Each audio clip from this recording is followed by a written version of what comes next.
Ang cute ng bag ni Twinkle. At yan sumama niya. Mukhang mamahalin. Twinkle! Twinkle, ang cute ng bag mo. Anong laman yan, Twinkle?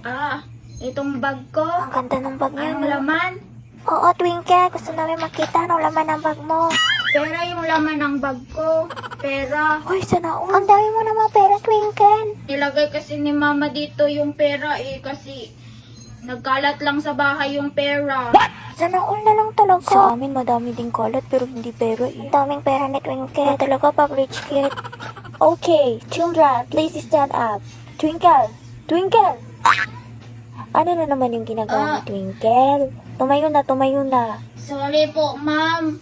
Binibilang ko po kasi kung magkano na yung pera ko. Kasi kailangan ko daw po ito yung ubusin, sabi ni mama. Ba't ang dami mong pera, Twinkle? Baon ko po ito lahat, ma'am. Opo, teacher. Baon talaga yan ni Twinkle. Sana all madaming baon. Ang dami mo namang baon, Twinkle. Mamaya na yan. Mamaya ka na magbilang. Itago mo muna sa bag mo. Okay, children. Kailangan nyo munang isulat to. Yung nasa blackboard. Tapos, sagutin nyo pagkatapos, ha? Yes po, teacher. Yaya. Yes, Twinkle.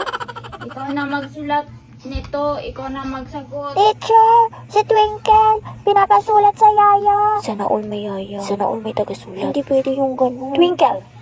Ikaw Ma'am, dapat ang magsulat, si Twinkle. Yaya na po yung magsulat, ma'am. Kasi andyan po kasi si Yaya tinatamad po akong magsulat. Sana all. Sana all may Yaya, yaya. ikaw na magsulat nito. Iba talaga pag rich kid. Kaya nga, may tagasulat.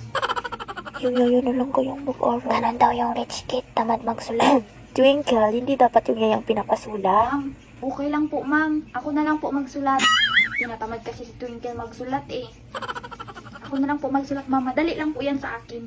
Sana ako din may tagasulat. Suklay-suklay lang si Twinkle, oh. Tinatamad daw. Kawawa naman yung yaya. Psst, mayaman talaga yung mama ni Twinkle. Twinkle, rich kid. Sana all. Hello mga kapilingon! Don't skip the video muna. Gusto nyo bang kumita gamit yung mobile phone nyo lang? I-download nyo na yung Aurora Game.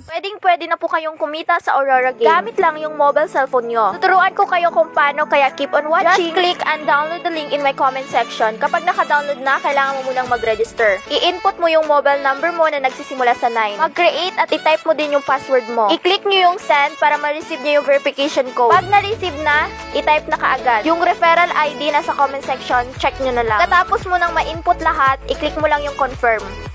Dito sa larong Aurora Game, madaming larong pagpipilian. Dito sa first top up, madaming offers sa inyo. Click mo lang yung cash in. Kapag mag-cash in ka na 100 pesos, meron kang 15 coins na free. Sa 200 naman, meron kang 55 coins na free. Kaya kung ako sa inyo, mag-cash in na kayo ng 200 pesos.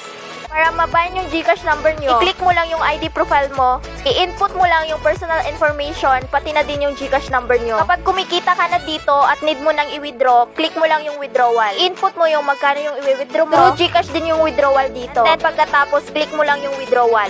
Kapag gusto mo nang maglaro, kailangan mo munang i-update. Ang napili kong laruin ay ang Toss a Coin. Dito sa larong Aurora Game, lahat ng games is madali lang laruin. Kapag na-update na yung laro, pwede ka nang mag-start. Dito sa Toss a Coin, nagadepende lang sa'yo kung magkano yung itataya mo. Tataya ka ng 1 to 500 pesos. Pagpipilian mo ay yung tail or head. Tumaya ako ng 5 pesos sa tail.